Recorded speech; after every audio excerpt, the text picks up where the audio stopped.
மலைவாழ் மக்கள் தயாரித்த கைவினைப் பொருட்களின் நிரந்தர கண்காட்சி கோவை வேளாண் பல்கலைக்கழகத்தில் அமைக்கப்பட்டுள்ளது.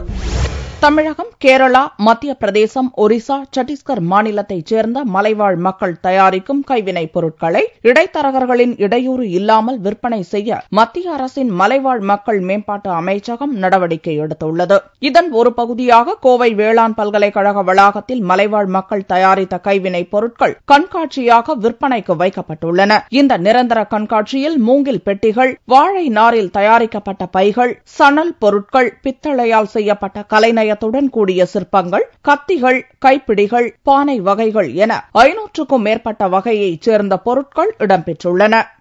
மியூசியம்குள்ள வந்தோம். ஆனா இங்க இவ்வளோ பொருட்கள் இருக்குன்னு நாங்க நினைச்சே பார்க்கல. ரொம்ப எல்லாமே டிஃப்ரெண்டா இருக்கு. எல்லாமே மலைவாழ் மக்கள் அவங்க கைப்பட செஞ்சதுன்னு சொன்னாங்க. பார்க்கவே எல்லாம் ஒவ்வொன்றும் ஆச்சரியமா இருந்தது. அதுல அந்த மியூசிக் வர்ற மாதிரி ஒரு ராட் ஒன்று இருந்துச்சு, அது ரொம்ப நல்லா இருந்தது. அப்புறம் அந்த இப்படி உருட்டுனா வந்துட்டு மழை வர சவுண்டு மாதிரி இருந்தது, அதெல்லாம் ரொம்ப ஆச்சரியமா இருந்தது, ரொம்ப நல்லா இருந்துச்சு. மழை வரன்னு தோணுது.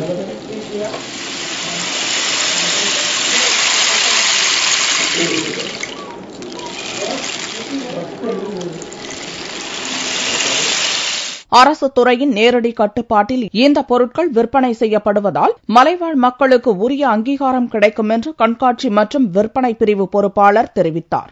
இந்திய அரசாங்க அமைப்பு இதன் மூலமாக இந்த மலைவாழ் மக்கள், இந்தியா முழுக்கும் இருக்கக்கூடிய மலைவாழ் மக்களுடைய சமூக பொருளாதார முன்னேற்றத்திற்காக நாங்கள் இந்த சேவை செய்து கொண்டிருக்கிறோம். இதன் மூலம் அவர்கள் செய்யக்கூடிய கலை பொருட்கள் அழியாமல் இருப்பதற்காக, அவர்களுக்கு ஒரு நல்ல வாழ்வாதாரம் இதன் மூலம் கிடைக்கட்டும் என்பதற்காக இதை இந்திய அரசாங்கம் ஏற்படுத்தி கொடுத்திருக்கிறது. இதன் மூலம் அந்தந்த பகுதியில் இயற்கையாக கிடைக்கக்கூடிய பொருட்களை வைத்து அவர்கள் செய்யக்கூடிய அந்த பொருட்களை இங்கு கொண்டு வந்து அவர்களுக்காக விற்றுக் கொடுக்கிறோம். அவர்களுக்கு அதன் மூலமாக நல்ல விலை கிடைக்கிறது, ஒரு நிரந்தரமான வாழ்வாதாரம் இதன் மூலம் கிடைக்கிறது. இந்த கண்காட்சி கோவை மக்கள் மத்தியில் மட்டுமின்றி சுற்றுலா பயணிகள் மத்தியிலும் வரவேற்பை பெற்றுள்ளது.